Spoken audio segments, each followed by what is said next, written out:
à la question de savoir, est-ce que l'opposition est en train de perdre son temps parce qu'à la même heure, le président Macky Sall était en tournée.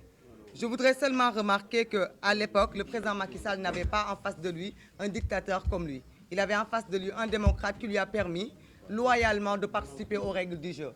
Si en 2012, il y avait eu ce système de parrainage, le président Macky Sall ne serait pas élu parce qu'il n'aurait pas eu le temps d'aller chercher les signatures et de venir briguer le suffrage des Sénégalais. On lui a permis de faire le tour de toutes les villes sénégalaises, on lui a permis d'aller dans les contrées, de s'occuper de sa campagne et de se présenter. Mais lui, c'est ce jeu-là qu'il refuse à ses adversaires. C'est pour ça qu'il met le parrainage entre le jeu, tout simplement pour retarder les gens et aussi pour corrompre les populations sénégalaises.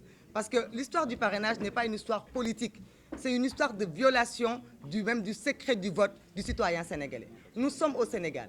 Les gens ont le droit des fois d'être frères et mères, même d'être mariés à quelqu'un et de ne pas voter pour cette personne.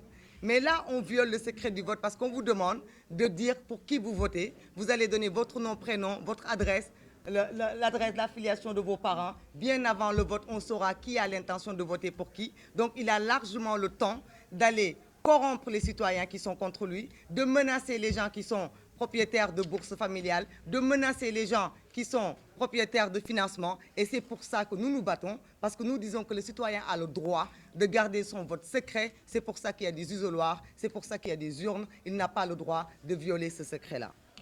Et la troisième question que je vais répondre, vous nous dites que vous nous demandez si l'opposition va avoir une candidature unique. Vous savez, ce front, c'est une plateforme de résistance, comme on l'a nommé. Ce n'est pas une coalition électorale. Dans ce front, il y aura des pôles de candidature.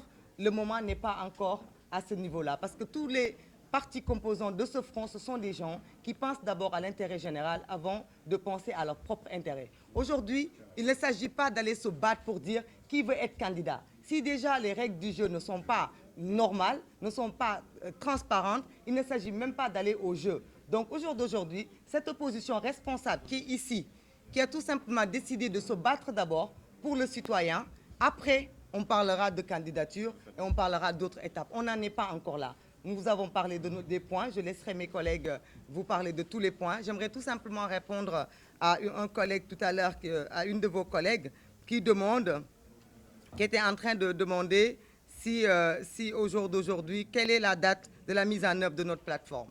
La plateforme, elle a déjà démarré.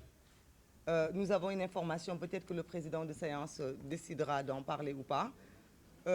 Depuis jeudi, et même depuis avant, depuis la naissance de ce front, nous sommes confrontés à des problèmes urgents.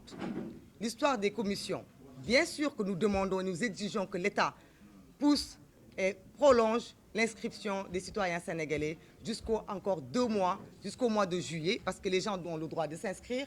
C'est eux qui ont ouvert les révisions, c'est eux qui ont fixé leur date. Ils n'ont pas le droit de priver les Sénégalais du droit d'être inscrits et de leur pièce d'identité. Par contre, étant donné, comme la dame l'a dit tout à l'heure, nous ne pensons pas que c'est un échec, ce qui s'est passé. Nous pensons que ce qui s'est passé, c'est plutôt le théâtre de la volonté du président Macky Sall vis-à-vis de sa population.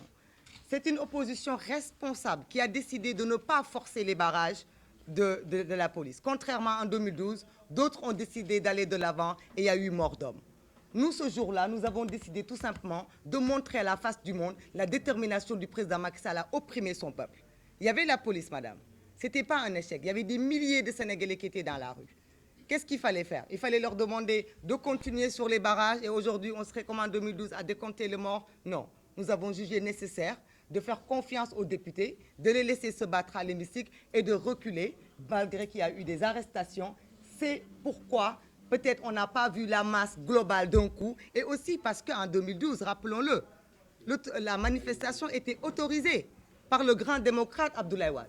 Ce n'était pas une manifestation réprimée comme ce fut le cas jeudi dernier.